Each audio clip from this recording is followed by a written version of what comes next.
Para você que acompanha a nossa live diária, hoje eu converso com a Silvia Carneiro sobre um assunto, acho que de interesse público, né? Porque em algum momento a grande maioria das pessoas passaram pelo problema da insônia. Quando o não conseguir dormir à noite não acarreta problemas no nosso dia a dia, ok. Mas quando a insônia começa a prejudicar uma série de processos diários e começa a provocar uma certa angústia, isso sim precisa ser pensado, conversado a respeito. Então hoje, um convite muito especial aí feito para Silvia Carneiro, para nós conversarmos sobre o tema insônia, e ela, que tem aí conhecimento na área de iluminação,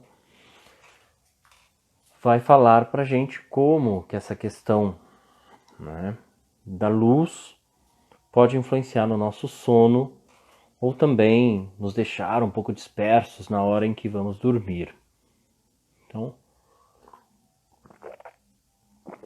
só aguardar a Silvia entrar para que a gente possa dar início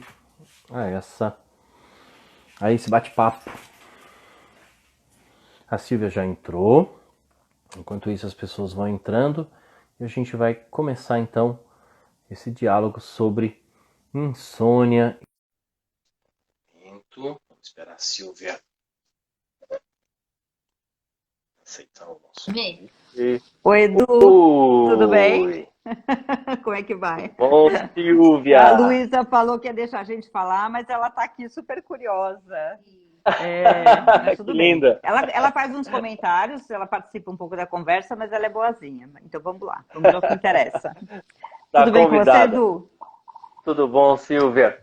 Olha, Tudo jóia. antes de qualquer coisa, eu quero te agradecer por você ter disponibilizado esse tempo para a gente falar sobre esse assunto. Tá conseguindo me ouvir? Tô te ouvindo. É que Ai, a imagem travou um pouquinho, mas eu tô te ouvindo sim. Você tá me ouvindo ah, bem? então tá bom. Tô te ouvindo bem e te vendo bem. Então tá bom. Ok. Então, assim, eu quero te agradecer por você ter aceitado esse bate-papo, disponibilizado o seu tempo, para a gente poder falar sobre esse Imagina. assunto que eu acho que é de interesse público, né? A insônia. E eu quero te convidar para se apresentar, para as pessoas te conhecerem. Então, eu sou a Silvia Carneiro, eu sou arquiteta de formação e eu sou lighting designer porque fiz uma pós-graduação em iluminação. Tenho também uma especialização em acessibilidade. Trabalho com um grupo de revisão de norma técnica assim desde 2006. Então, assim, é um prazer falar com você porque assim, todo mundo me chama para falar de norma técnica, porque assim, eles consideram que seja a minha especialidade. E eu também trabalho com tecnologia LED desde 2008, então eu entendo muito de tecnologia. Então o pessoal me chama para falar mais dessa parte de tecnologia e mais dessa parte normativa. Só que eu, como pesquisadora, pesquiso a parte de impactos da iluminação.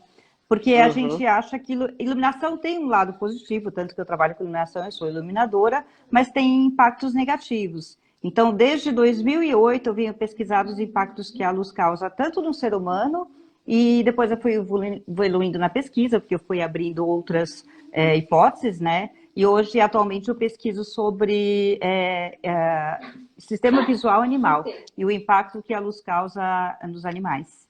Então, assim, não é um tema que interessa muita gente, né? Alguém quer saber do impacto que causa a luz no peixinho? Não, ninguém quer saber. Então, assim, eu acho uma delícia quando alguém me chama para falar sobre impactos da luz, porque acaba que eu consigo expor um pouco mais a minha pesquisa.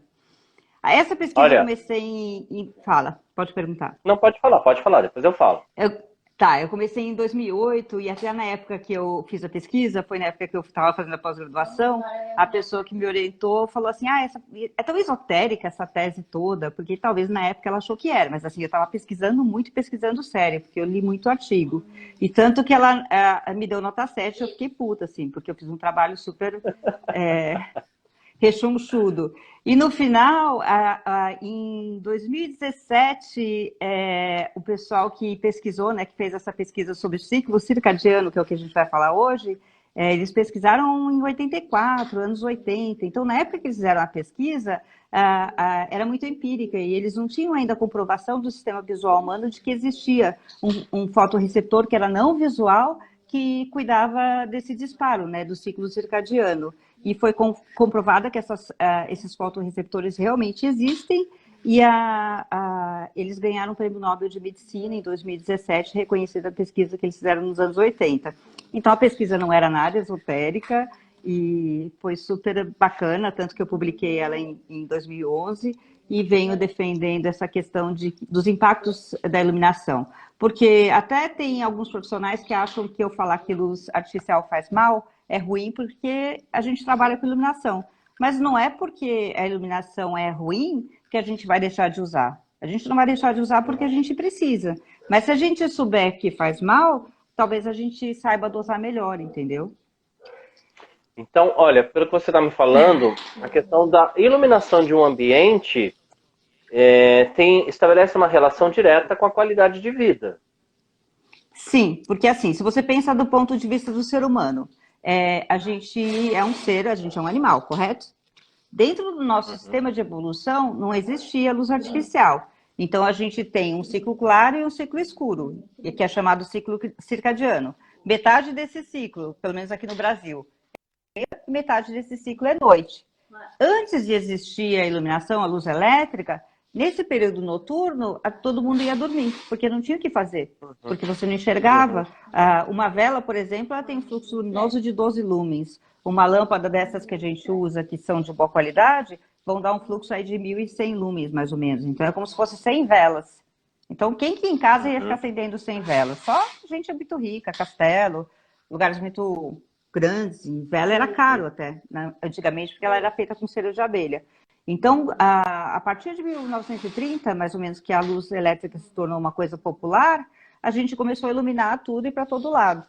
Então, hoje, a gente tem um excesso de iluminação. E, inclusive, tem uma questão da luz intrusa, que ainda bem que eu participo do grupo de revisão de norma técnica e entrou esse capítulo na norma que vai entrar em consulta pública brevemente, entrando com esse capítulo de luz intrusa. Nós estamos atrasados em relação a outros países.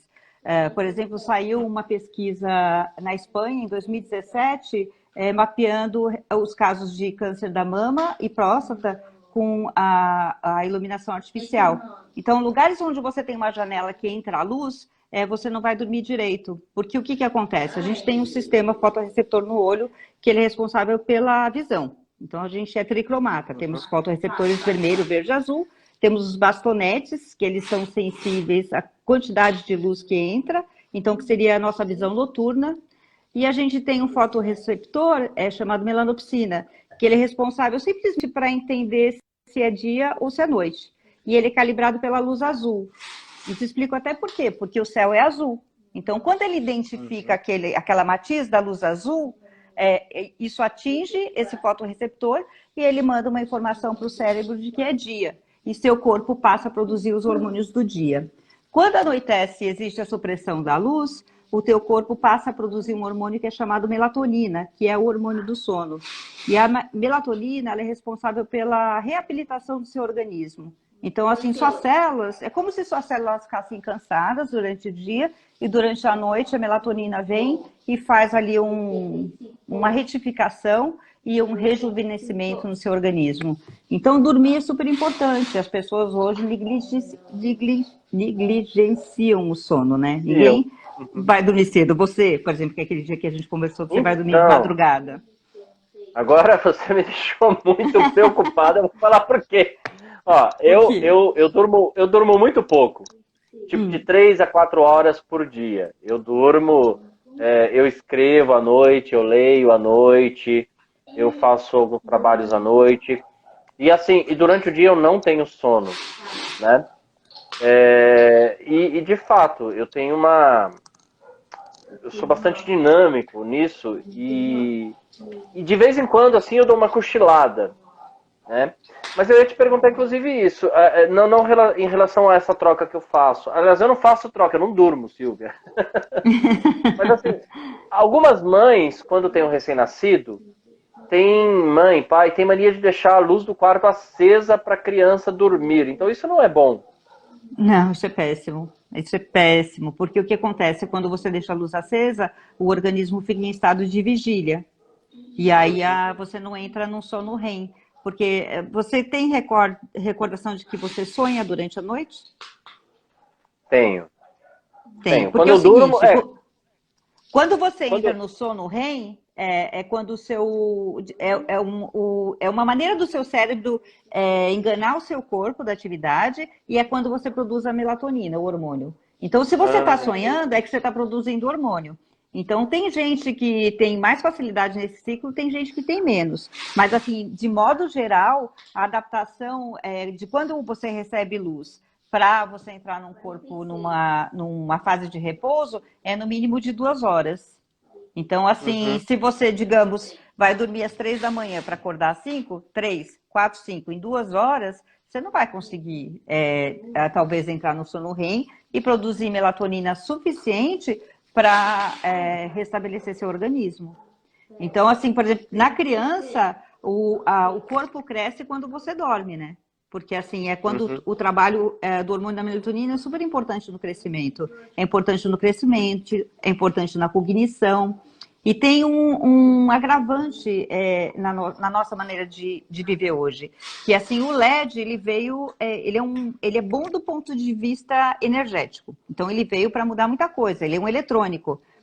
Só que o sistema de LED que a gente usa hoje, ele é um LED azul tratado com fósforo. E eu te falei, né, que a gente é calibrado pela luz azul, o cérebro entende que é dia. Uhum. Então, se eu recebo essa luz do LED, que é uma luz azul, meu cérebro acaba entendendo que é dia. E a gente passa o dia inteiro no computador, a gente passa o tempo todo com esse tipo de luz, que é uma luz azul, e inclusive na cama a gente leva e fica antes de dormir no celular, recebendo aquela luz no rosto, e isso é prejudicial, porque daí você fala assim, tô sem sono, vou ficar no celular. Só que em vez de você promover o seu sono, você está estimulando o seu cérebro a não dormir. Tem algumas ferramentas, por exemplo, no iPhone, que você tira a luz azul do telefone em determinado horário. O meu está calibrado no horário das 7 da noite até às 7 da manhã. E aí eu fico com raiva, porque daí eu não enxergo, né, com a luz amarela, porque perde o brilho, né? Mas é o certo fazer. Daí eu ponho óculos e fica lá se esforçando. Existem óculos também que você usa de proteção, que ele é amarelo, que ele filtra a luz azul, que podem ajudar quem tem insônia, por exemplo. Às vezes você precisa trabalhar à noite, às vezes você precisa assistir uma aula à noite, mas se você utilizar esses filtros de luz azul, você consegue ter uma qualidade de sono melhor depois. Então, há maneiras de corrigir. Por exemplo, eu estou aqui conversando com você com luz direta, né? A luz direta, Uhum. ela entra profundamente nesse fotorreceptor e manda informação ao meu cérebro que é dia. Então, você acaba estimulando mais. Mas se eu usar a luz indireta, a informação chega com mais dificuldade. Então, você favorece que você não tenha problemas de insônia, por exemplo. Entendi. Então, na verdade, uma dúvida, né? Quando a gente fala de iluminação, óbvio, um país muito cheio de desigualdade social e econômica. Mas falar de Uhum. iluminação, seja ela pública ou indoor, a gente está falando de saúde. Uhum. Muitas coisas poderiam ser evitadas se as pessoas tivessem conhecimento e se pudessem instalar dentro da sua residência, óbvio, estou falando de quem tem essa Uhum. possibilidade, a luz adequada para cada ambiente. Por exemplo, né, na cozinha, né, na sala de jantar, na sala Uhum. social, no quarto. Seria interessante que houvessem iluminações diferentes para cada ambiente? Sim, por exemplo, eu de profissão, o pessoal fala, o que você é? Eu falo, eu sou luminotécnica. O pessoal fala, o que é isso? Eu faço projeto de iluminação. Aí a pessoa fala, você é eletricista? Daí eu falo, eu dou risada, não. Eu faço o projeto da iluminação, onde a luz vai, quantidade de luz, porque luz é cálculo, né? A gente é matemática e geometria. Então, assim, é uma profissão que já é desconhecida. Então, assim, é um nicho muito pequeno. Mas sim, se você faz um bom projeto de iluminação, você vai favorecer o melhor funcionamento dos seus olhos. Porque o ofuscamento, aquela luz que vem direto dos olhos, ele acaba a longo prazo causando lesão no olho. Então, você sabe que você está ofuscado quando você fecha os olhos. Quando você fecha os olhos e você vê qualquer bolinha assim boiando na imagem, quer dizer que você está ofuscado. Então, o cérebro da gente, ele vai compensando esse ofuscamento e ele vai preenchendo com informação esses buracos que você vê, que é essas bolinhas, né? Mas a longo prazo, isso vai causando problemas no seu olho, você vai perdendo a visão. E normalmente, quando a gente envelhece também, começa a perder a visão. Você perde a acuidade visual, né? Existe um endurecimento da película do olho, e aí entra menos luz no olho, você precisa de mais luz para enxergar. Então, você tem que dosar. Tem maneiras de iluminar melhor? Tem. Iluminação indireta, por exemplo. Se você tem um armário em cima da bancada da cozinha, você colocar uma luz embutida, iluminando a bancada da cozinha. A luz não precisa vir no seu rosto. Você tem que iluminar as tarefas. Então, da mesma maneira que, por exemplo, hoje eu vejo que o país está invadido, porque a gente tem norma técnica, né? Que dá índices mínimos de iluminação por determinado ambiente e dá os índices máximos de ofuscamento que você pode colocar num ambiente. O índice de ofuscamento é a quantidade dessa luz que está batendo no seu olho que não pode ultrapassar 19, numa tarefa que seja de acuidade visual. E o que acontece? O país está infestado de produtos de má qualidade. O que você mais vê nos lugares é o pessoal com uma lâmpada assim para fora, dos embutidos, né? Porque estão usando fluorescentes, e aí você olha aquela luz ofuscando o seu olho. Ou então aqueles LED painelzinhos que o pessoal está usando muito, que não tem um ângulo de corte, aquilo é muito ruim para os olhos, porque aquilo é muito forte, entendeu? Acaba ferindo.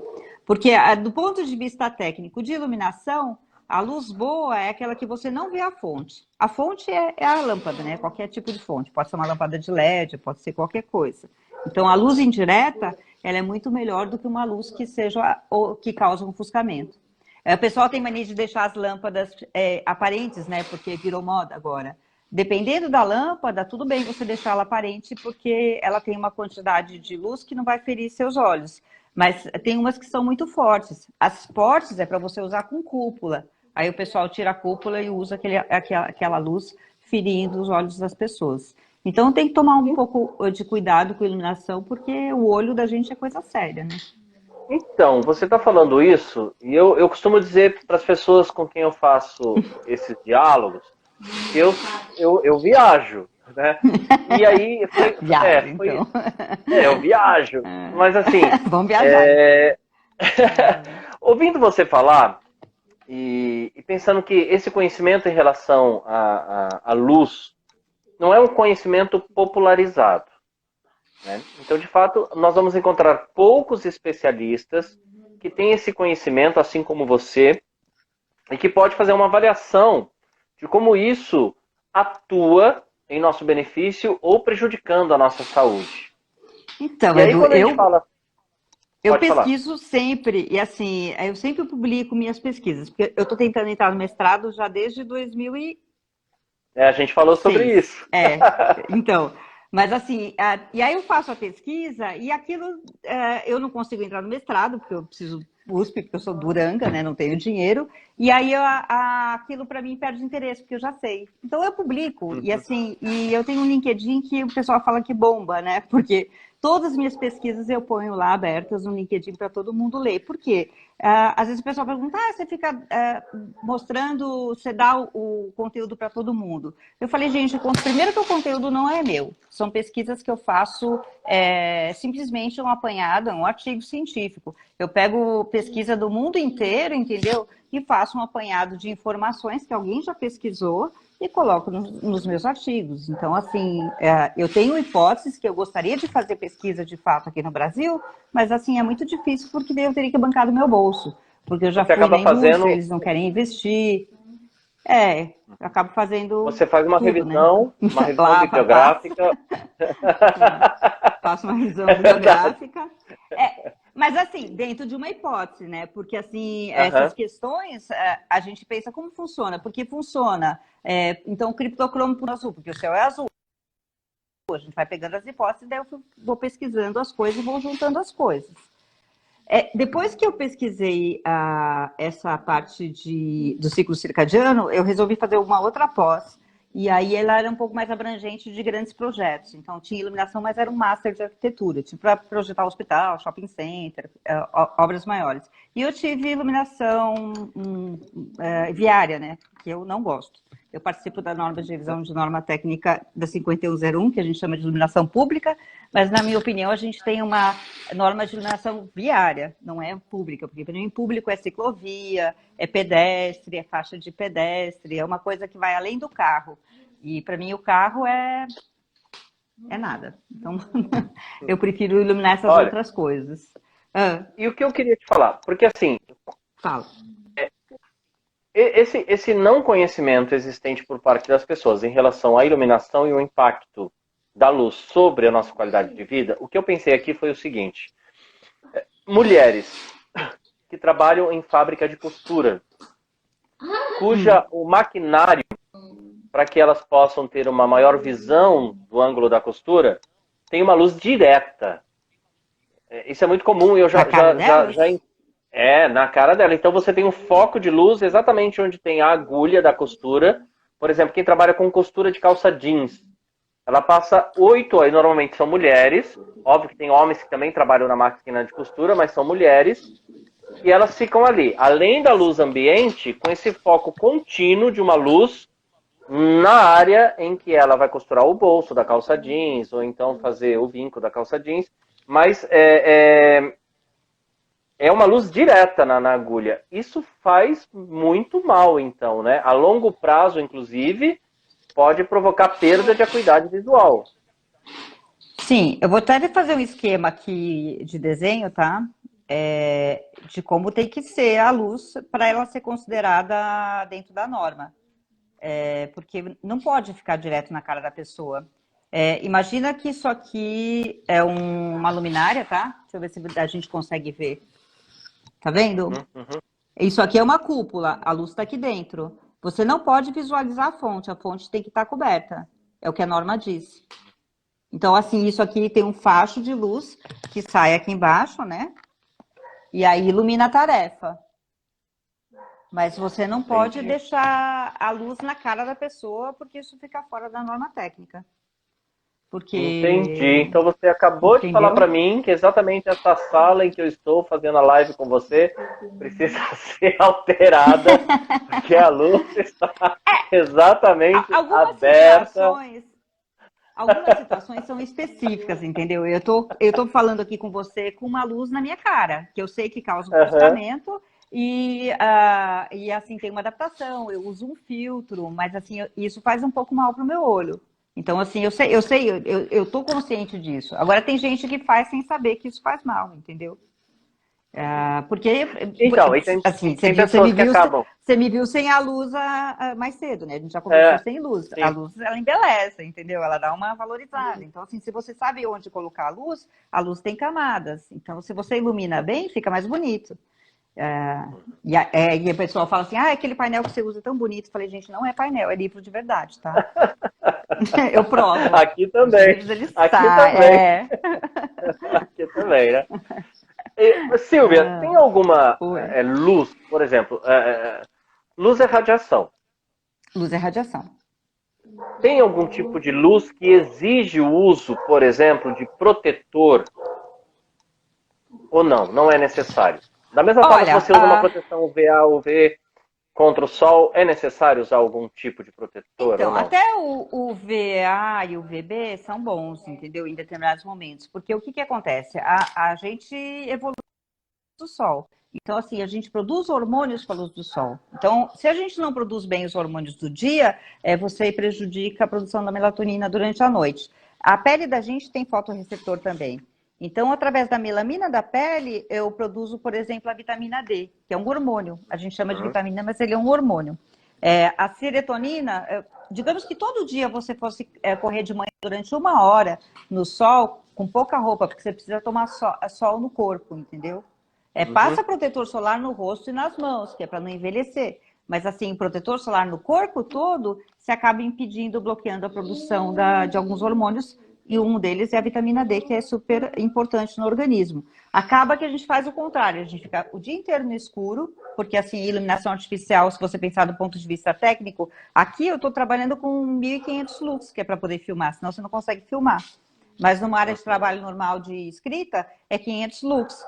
O sol, ele te dá uma iluminação de 100 mil lux. Então, no dia nublado, 50 mil lux. Então, você tem 50 mil lux a 100 mil lux. Então, luz estimula seus hormônios. Então, ficar num ambiente fechado sem luz muito tempo acaba deprimindo. Então, o certo seria a gente trabalhar no ar livre, porque foi assim que a gente evoluiu, é o que faz bem. Pode ver, por exemplo, quando você vai para a praia, você fica jogado lá o dia inteiro na areia, sem fazer porra nenhuma, você chega de noite e você dorme que nem um chumbo, entendeu? E você dorme bem. Porque o sol, ele constrói, entendeu? Ele é ótimo para o ser humano. Tá. Existe alguma luz que auxilia nesse processo? Por exemplo, tem gente que faz cromoterapia, e aí a gente lê uma série de coisas. Toma banho quando você está muito estressado, de repente com uma luz laranja, estimulante sexual, uma luz vermelha, um acalmante, uma luz azul, amarela. Isso é verdade ou é mito? Não, não é, é assim, porque assim, dentro do ciclo circadiano, a luz ela tem uma evolução. Se você imaginar, assim, a resposta de tudo está na natureza, tá? A natureza é muito sábia. Você pensar que quando nasce o dia, que cor que é a luz da manhã? Bem cedinho, lá pelas 5 horas da manhã, no nascer do sol. Olha, é difícil eu ver o nascer do sol, mas um alaranjado, amarelinho, um alaranjadinho, então. isso. Aí quando a gente fala do sol a pino, por exemplo, a luz do meio-dia é uma luz azul, muito azulada, ela é muito forte. Então, ela é uma luz que estimula a produção dos hormônios do dia. A partir das 3 da tarde, essa luz começa a declinar. E aí a gente tem ali um declínio que a luz vai ficando mais amarelinha, até que ao entardecer ela fica bem laranjinha, e ao anoitecer ela é bem vermelha. Não sei se você já reparou. Então, a luz vermelha é uma luz... Se a gente pensar em comprimentos de onda, você sabe que a luz ela vai assim, um comprimento... Peraí. Desenhar e ela vai aumentando o comprimento de onda, né? Ela faz uma cobrinha assim, né? Vai dar pra ver? Não dá para montar slide. Não é aula, né? Enfim, a luz azul ela é uma luz mais dura, ela chega em maior profundidade. Então, assim, ela é mais agressiva para a gente. E a luz vermelha é como se fosse uma luz mole, uma luz menos viva. Inclusive, a luz vermelha, ela não inibe a produção da melatonina. Então, se você tiver que ter uma luz guia num ambiente, você coloque luz vermelha. Então, assim, nesse sentido, a luz do sexo vermelhinha, ela é uma luz boa, entendeu? Porque ela não vai atrapalhar seu sono depois. Ela seria até benéfico, é legal. Porque você não fica totalmente no escuro e não vai atrapalhar a sua produção da melatonina. Existe um estudo da Mariana Figueroa, ela é brasileira, mas ela mora nos Estados Unidos, né? E ela fez um estudo para a NASA, porque eles tinham um problema nos submarinos. E as pessoas, porque o submarino ele acaba submergindo e fica vários dias submerso, ele não sobe, então, como ele não sobe, a pessoa perde a referência, porque não tem luz natural.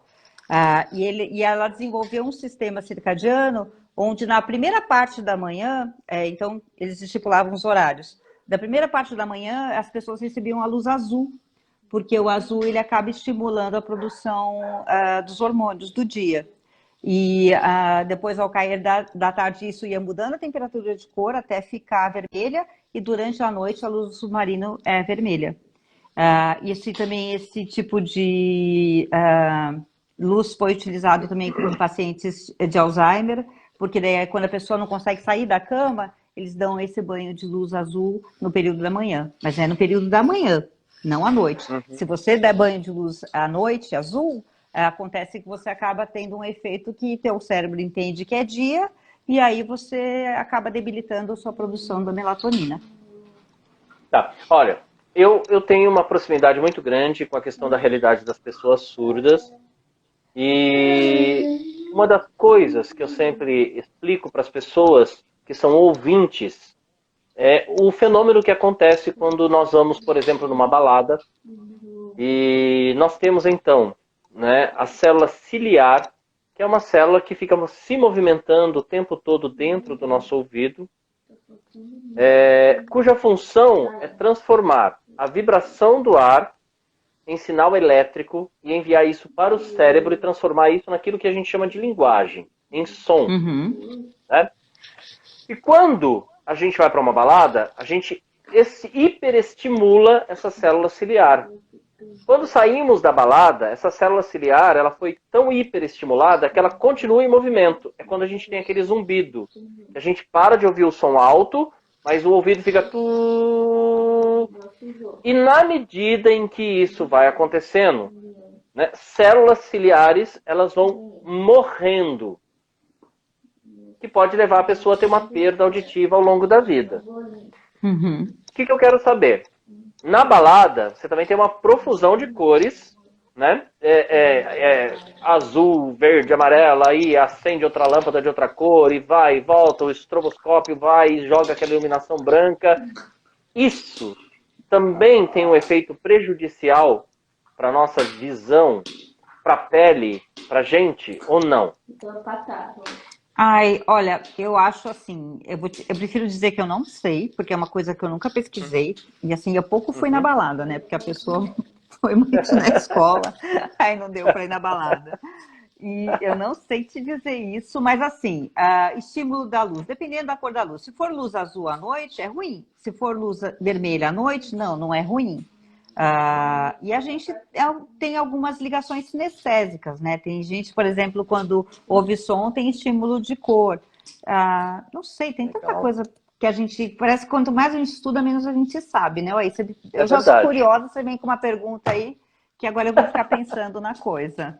Mas assim, certamente, as cores que você deve escolher no período noturno são cores quentes, voltadas para o vermelho. E de manhã, azul é bom porque ele estimula a produção de hormônios. Digamos que você tenha eu estou fazendo um trabalho por um estúdio indoor de bicicletas, né? Então, a gente pode, na parte da manhã, estar trabalhando com luz azul e estimular essa questão circadiana. Agora, no período da noite, se tiver aula, é melhor que seja com vermelho, para não atrapalhar essa produção de melatonina das pessoas, entendeu? Tem gente que pode se dar o luxo de ir pedalar de manhã, e tem gente que não consegue, só pode fazer isso à noite. Então, se usar a luz vermelha nesse período noturno em que quando a pessoa tem tempo, é melhor. Então, são hipóteses, entendeu, que a gente tem. A gente tem tantas possibilidades para tudo. É possível a gente amenizar a insônia a partir da iluminação? É possível se ter resultados significativos a partir de uma boa iluminação? E lembrando, de novo, né, a gente tem consciência da desigualdade social e econômica do nosso país, e ainda assim, essa questão gradativa, esse trabalho com iluminação, atenderia a certo grupo social, mas que se tratando de resultados positivos, isso passa a ser algo que precisa ser discutido também como política de saúde pública, né? Mas eu vamos acho pensar que nisso. assim, a gente não tem um problema legislativo, porque as normas técnicas que a gente tem no Brasil são fantásticas. Hoje em dia a gente utiliza nesse tipo de projeto de iluminação a ISO-CIE 8995-1, que é a mesma norma que é usada na Europa. O Brasil adotou a norma ISO. Então, Brasil, Canadá, Austrália, Europa, todos usam a mesma norma. O que acontece é que a gente não cumpre as normas técnicas e a gente tem o Ministério Público que é omisso. Porque o Ministério Público, em vez dele cumprir com a lei, ele fica correndo atrás de ciclovia da Paulista, entendeu? Então, quando o assunto é sério, por exemplo, no caso da costureira, se isso for um caso real, o Ministério Público devia ir lá e falar, olha, você tem que iluminar direito isso aqui para não prejudicar o olho das moças. Mas o Ministério Público não faz o trabalho dele. Então, assim, se te falasse disso, tal que já aconteceu comigo, que o Ministério Público foi omisso, assim, tem uma lista desse tamanho, a gente tem que marcar outra live para falar sobre isso. Mas, assim, a culpa do Brasil é do Ministério Público que não faz o trabalho dele. Porque quando tem corrupção, se o Ministério Público vai lá e pune o corruptor e o corrupto, a gente tem lei para isso, para punir, não tem? Tem ou não tem? Tem. Só que a gente tem aí uma falha, um gap muito grande aí que o Ministério Público é omisso. E as pessoas, tem gente que super defende o Ministério Público. E eu não consigo defender o Ministério Público porque eu não vejo eles fazendo nada pela população. Porque a gente vê favela em tudo que é lugar e favela está fora da norma. A gente tem a lei de resíduos sólidos, que é maravilhosa, e tem aterro sanitário até hoje. A gente tem o código de trânsito, e assim, a gente tem que ter ciclovia, a gente tem que ter faixa de pedestre, a faixa de pedestre tem que ser iluminada pela ABNT 9050 e ter botoeira de sinalização, e não tem. Se é lei, por que não tem? E não é lei de hoje, é lei desde 2006, a ABNT 9050. É culpa de quem? Do Ministério Público. Eu já fiz reclamação no Ministério Público e não fui atendida. Eles falam que não tem nada a ver com isso. Lei Silvia, a gente tem, Edu.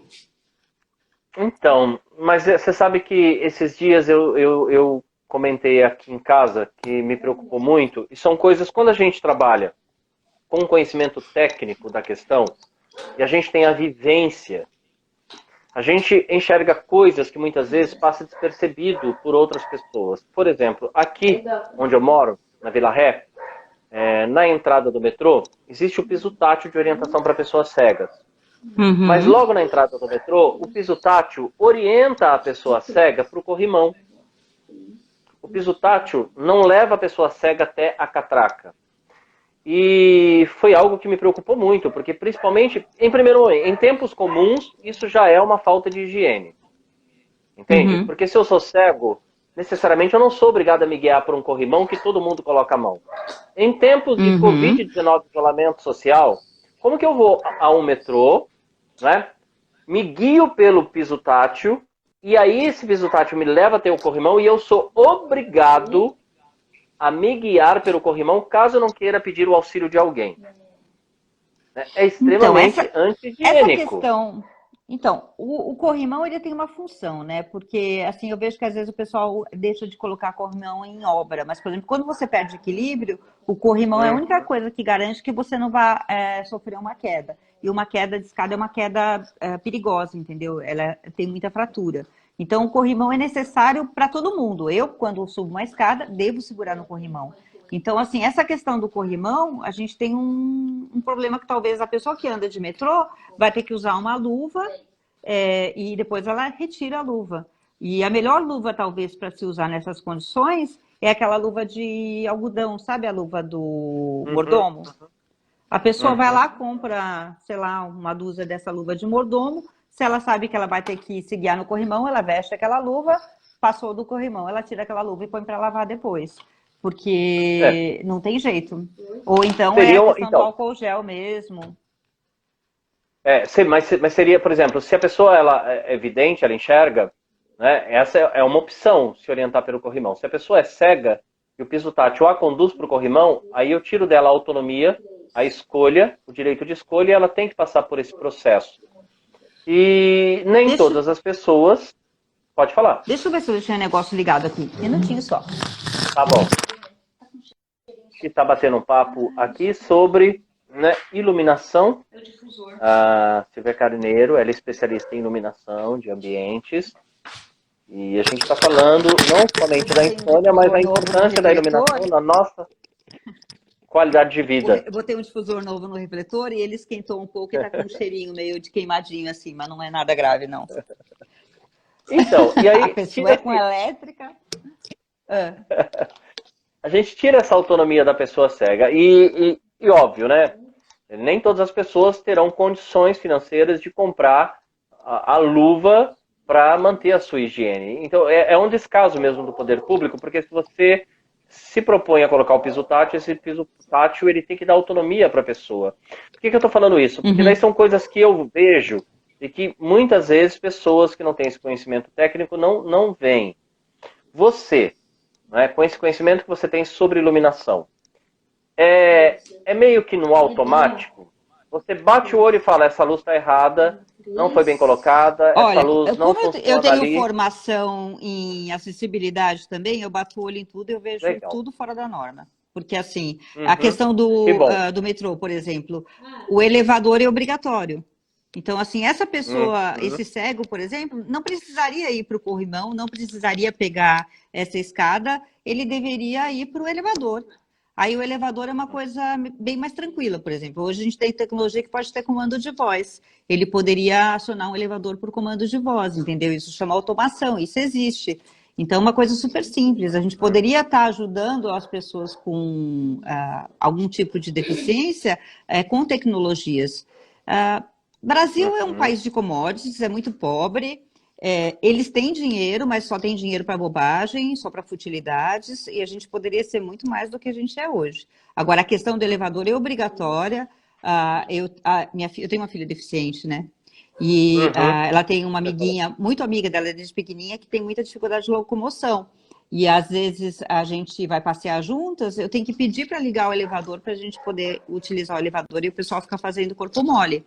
E assim, não é aquele elevador que sobe desse tamanhinho, tem que ter elevador de verdade. Então, assim, eu acho que tem políticas, mesmo na revisão de norma que eu participei da penúltima vez, eu senti que teve umas políticas, porque eu quis incluir um capítulo de circulações, obrigando que se colocasse uma faixa de pedestre entre 2 pontos de ônibus. Por quê? Às vezes você está pegando um ônibus e você tem que atravessar a rua para pegar o outro. E aí você vê que está chegando o ônibus e não tem uma faixa de pedestre lá no meio para você poder atravessar para o outro lado.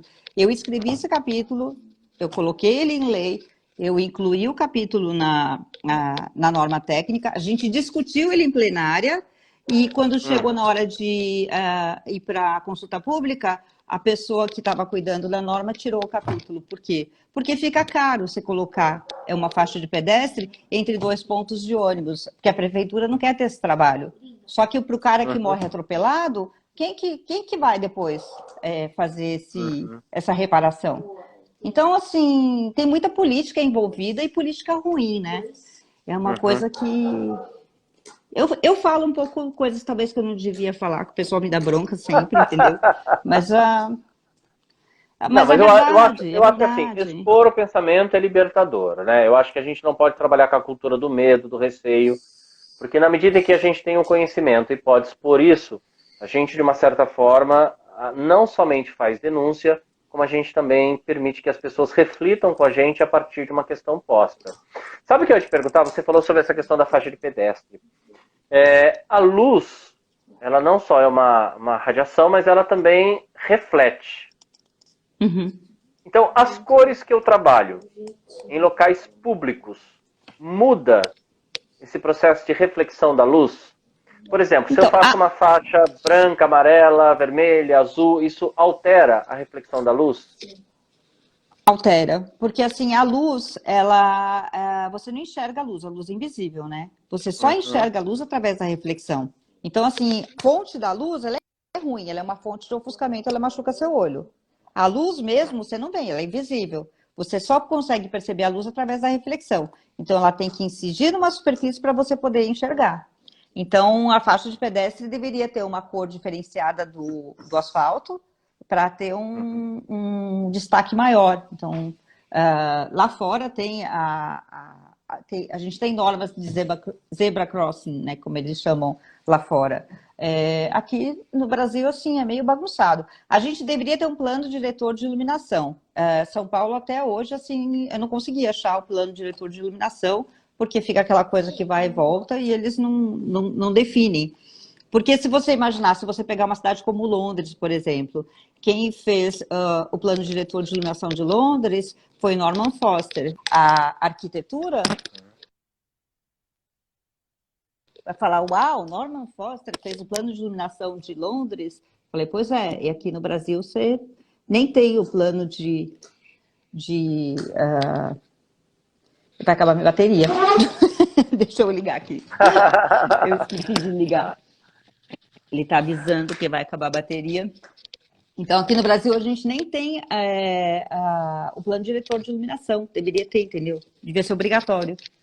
E aí, quando tem aquela coisa que a gente vai obrigar a enterrar o fio, porque o poste atrapalha, né? E aí, assim, não vamos fazer isso porque custa caro. Então, assim, sempre tem muitos interesses envolvidos. E isso é muito ruim. Por exemplo, a minha briga sempre, iluminação pública, tem que ser full cut-off, que é para não jogar a luz. Por exemplo, no Canadá, se você jogar a luz na casa do seu vizinho, você é multado. Então, assim, a luz ela tem que incidir naquele lugar certinho. E dá para fazer isso, porque luz é fotometria. Então, você consegue ter óticas boas nas luminárias, só que custa mais caro. Aí a gente é um país de commodities, não.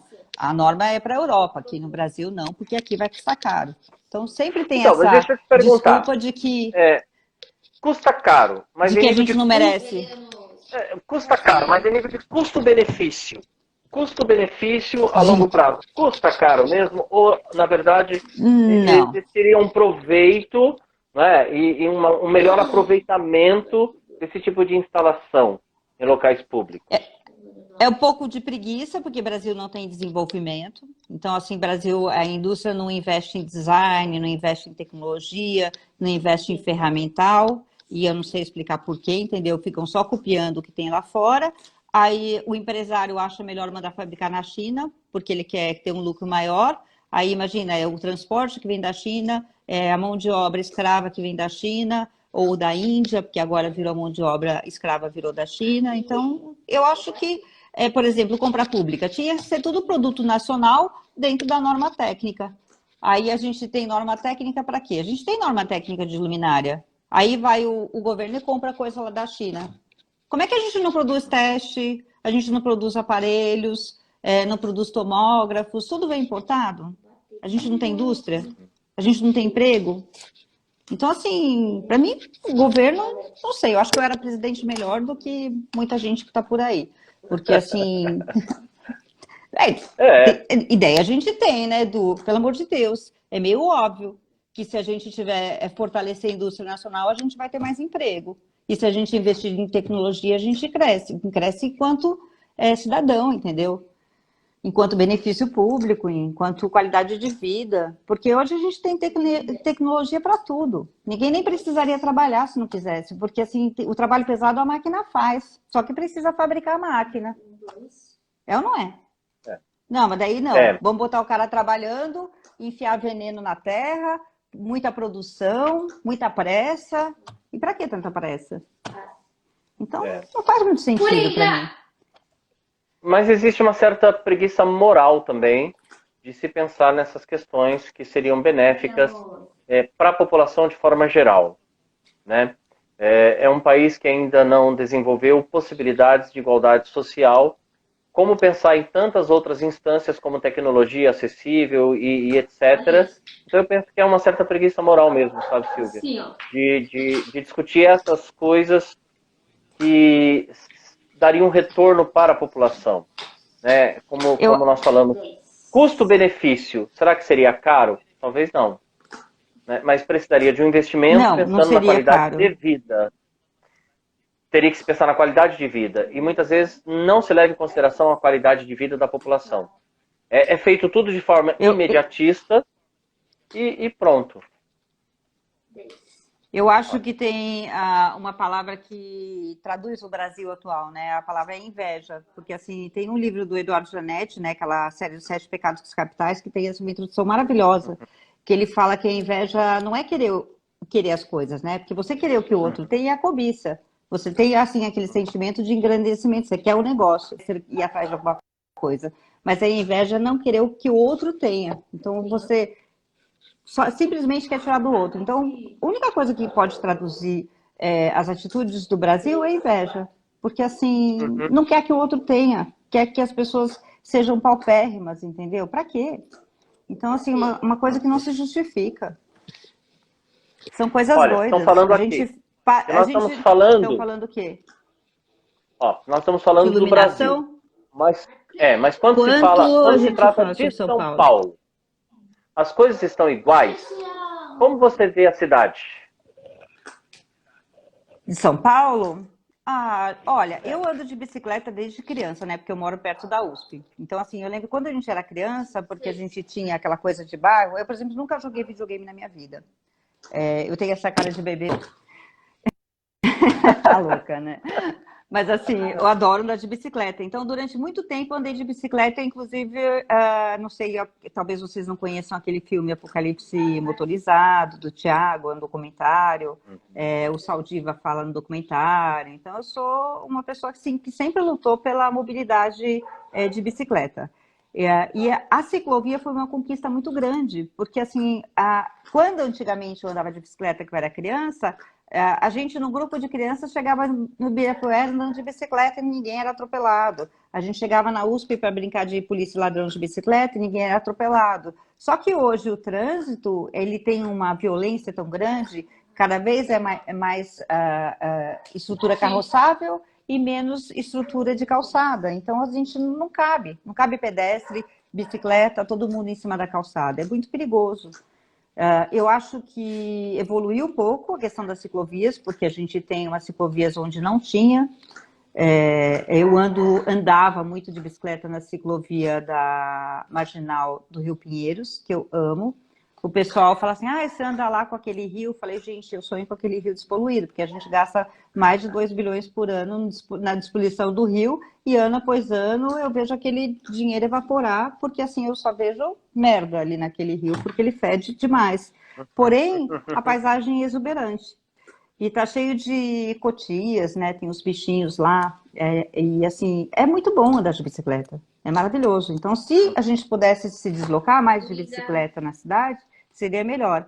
A gente tem uma falsa impressão de que, tem gente que fala, São Paulo tem muito morro, não dá para andar de bicicleta. Mas a gente tem maneiras de andar de bicicleta, apesar dos morros, a cidade é bem acessível para andar de bicicleta, sim. Você imaginar que todo o eixo do rio, ele é plano.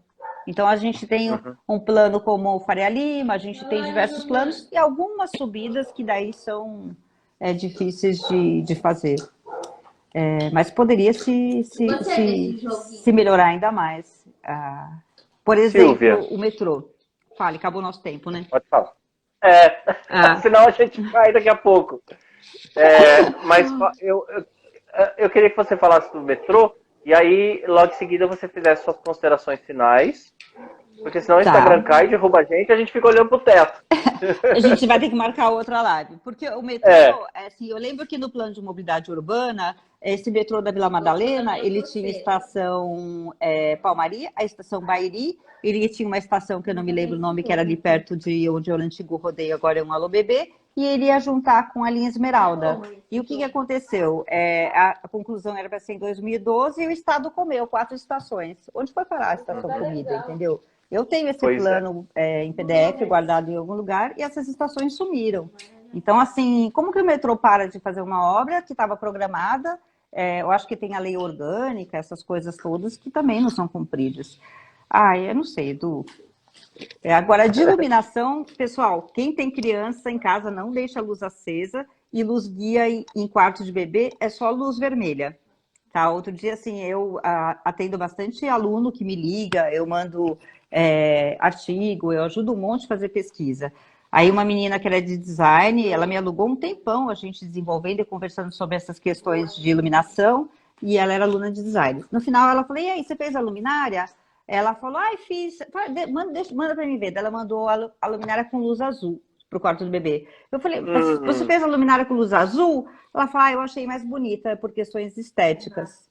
E, assim, não existe isso é futilidade, entendeu? Então, assim, aí eu fiquei com raiva, porque, assim, eu dou o conhecimento, mas, assim, a pessoa tem que assimilar de que ela, por questões estéticas, vai prejudicar o sono do bebê, sendo que a gente tinha conversado sobre isso. É isso que eu tinha de perguntar. Ainda na nossa cultura, muitas pessoas têm um costume de, quando tem um filho homem, né, pintar o quarto do bebê de azul. Luz reflete. Né? Então eu tenho uma luz branca, a maioria das pessoas usa uma luz branca, e o quarto pintado de azul. Isso também provocaria um certo incômodo, porque você tem aquela cor azul constante sendo refletida nos olhos da criança. Ou não interfere nesse sentido? Interfere. Aí não teria quando problema. A luz está acesa, sim. Quando a luz está acesa, sim, interfere, porque ela estimula, ele vai receber esse reflexo da luz azul e vai estimular o criptocromo dele, e o cérebro dessa criança vai entender que é dia. Então, assim, com a luz apagada, não. Por exemplo, quando a luz você usa uma baliza, uma luz de balizador, aquela que vai a 30 centímetros do piso, que joga a luz só para o chão, ela é melhor. Por exemplo, quando eu faço projeto de banheiro, eu coloco, porque banheiro tem suíte, rico que faz projeto, né, de uma técnica, então o pessoal tem suíte. Então, no quarto, eu costumo colocar um balizador no chão, perto da porta do banheiro, com sensor de presença. Quando a criança abre, acende somente aquele balizador que ilumina o chão. Aí ele vai, faz xixi e sai e não estraga o sono da criança. Mas eu uso uma luz quente, que seria em 2700 Kelvin. Colocaria a luz vermelha, mas ninguém quer colocar porque o pessoal tem talvez essa conotação sexual da luz vermelha, né? Conotação sexual da luz vermelha. Então, mas é isso que eu ia te falar. Iluminação não é apenas luxo, iluminação não é só uma questão estética. Iluminação é saúde e qualidade de vida. Quem tem possibilidade de fazer um planejamento, né, de luz na sua residência, isso interfere diretamente no nosso sono, no nosso despertar, no nosso dia a dia, na nossa pele, né, no nosso cansaço, na nossa respiração. Tudo. Então seria interessante que as pessoas também pensassem, principalmente no quarto das crianças, quem tem essa possibilidade, que não é só pintar de azul porque é menino, porque eu gosto, porque eu quero, né, ou de rosa porque é menina, mas pensar como essa cor reflete e como isso pode interferir no desenvolvimento da criança e na sua qualidade de sono, enfim. Silvia, agora a gente vai ter que mesmo fazer as considerações finais. Eu pedi para você, então a gente vai cair. Tá bom? Quais são as considerações finais? Então, pessoal, ou você quiser para fazer seus projetos de iluminação, porque é a melhor coisa a fazer. Mas assim, estou aí disposta. Entra no LinkedIn lá, Silvia Carneiro, todos os meus artigos lá publicados. Tem a Luz do Sono Saúde, tem iluminação costeira. Vou participar do Singesp agora no comecinho de outubro, defendendo um artigo que eu enviei, foi aceito, sobre iluminação costeira. Então, depois, sei lá, se eles gravarem, eu coloco tudo no YouTube. Eu acho que conhecimento é para ser doado. Sim, porque concordo. Quanto mais gente souber, melhor, né? Olha, muito obrigado por esse momento. Eu queria que o Brasil seguisse as normas técnicas, mas eles não seguem. Aí eu não sei o que eu vou fazer para o pessoal tomar vergonha na cara e seguir e fazer tudo. O que ele perguntou? Para a pessoa daltônica, como é a realidade de percepção de cores? Então, tem vários tipos de problemas, né? Tem aquele... esqueci o nome do teste de Chiara, uma coisa assim, que você vai para saber que tipo de deficiência você tem, de que cor.